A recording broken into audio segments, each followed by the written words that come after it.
Hello everyone, आप देख रहे हैं डायग्रामेटिक नोट्स, जिसमें डायग्राम के फॉर्म में नोट्स दिए हुए हैं ताकि जल्दी याद हो जाए और पूरा टॉपिक एक पेज में कवर किया गया पूरे एग्ज़ाम पॉइंट ऑफ व्यू के अकॉर्डिंग।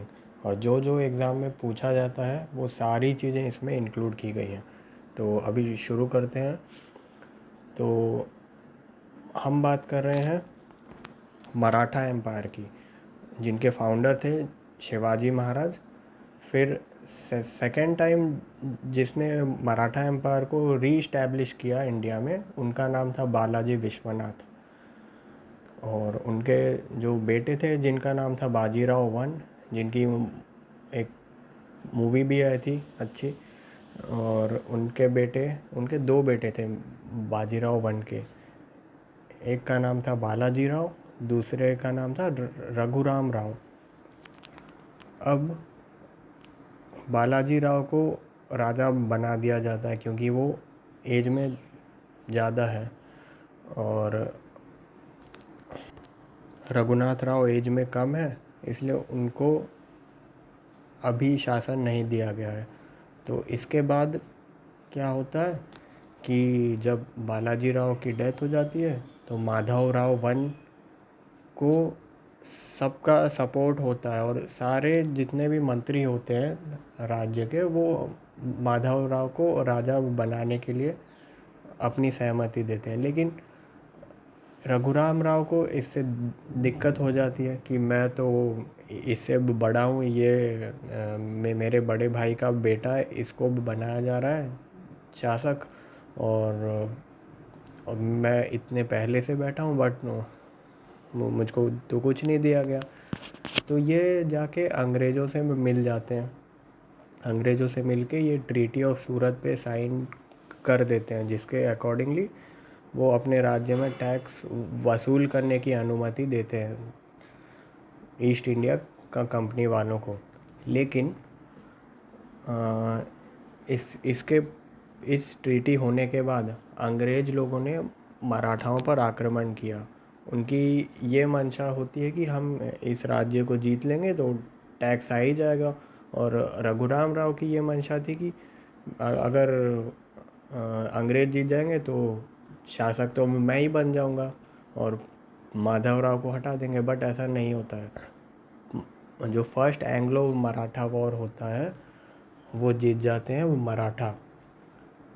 और इसके बाद ट्रीटी ऑफ सालबाई होती है, जो कि 1782 में साइन की गई। और ट्रीटी ऑफ सालबाई में ये होता है कि हम आपस में युद्ध नहीं होगा अंग्रेज और मराठाओं के बीच में। और दो तीन कंडीशंस होती हैं जो एग्ज़ाम पॉइंट ऑफ व्यू से इम्पोर्टेंट नहीं है। फिर दूसरा, ये युद्ध होने के बाद में रघुराम राव को हटा देते हैं, भेज देते हैं कहीं दूर अज्ञातवास में।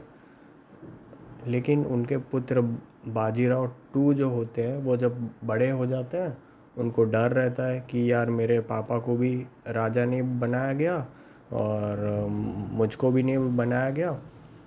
असल में इनका नाम कुछ और होता है, ये खुद का नाम रख लेते हैं बाजीराव टू।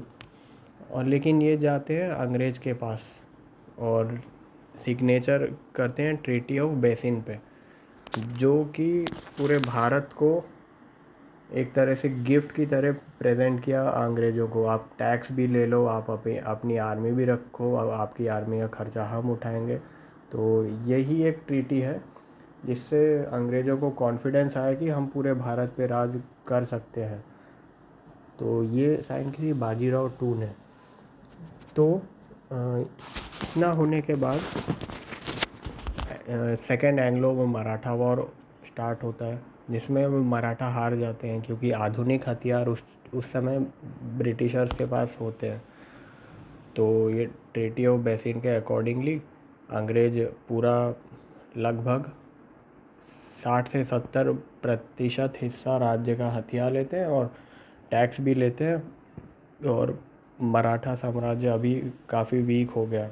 इसके बाद थर्ड एंग्लो मराठा वॉर होता है पिंडारियों के कारण। पिंडारी जो होते हैं वो मराठा के ही सपोर्टर होते हैं, और जो भारत का जो पहला मतलब पहले से जो प्रथा चलती आ रही है उसी के सपोर्टर होते हैं। बट ये क्या करते हैं, अंग्रेज़ों को लूटते हैं अच्छे से, लूट पाट करके छोड़ देते हैं। तो वॉरेन हेस्टिंग्स जो थे इनको मारना चाहते थे, तो बट मराठाओं ने उस टाइम पे जो भी पेशवा थे, होलकर, भोसले और बाजीराव के बाद वाले जो पेशवा थे, उन्होंने आक्रमण किया और उन्होंने लड़ाई की, और गवर्नर जनरल थे उस टाइम वॉरेन हेस्टिंग्स। तो ये युद्ध भी मराठा हार गए। ये हुआ था 1817 में। तो अब इसके बाद में मराठा साम्राज्य लगभग पूरी तरह से डिक्लाइन हो गया और अंग्रेज़ों का शासन आ गया। और धन्यवाद। Hello everyone.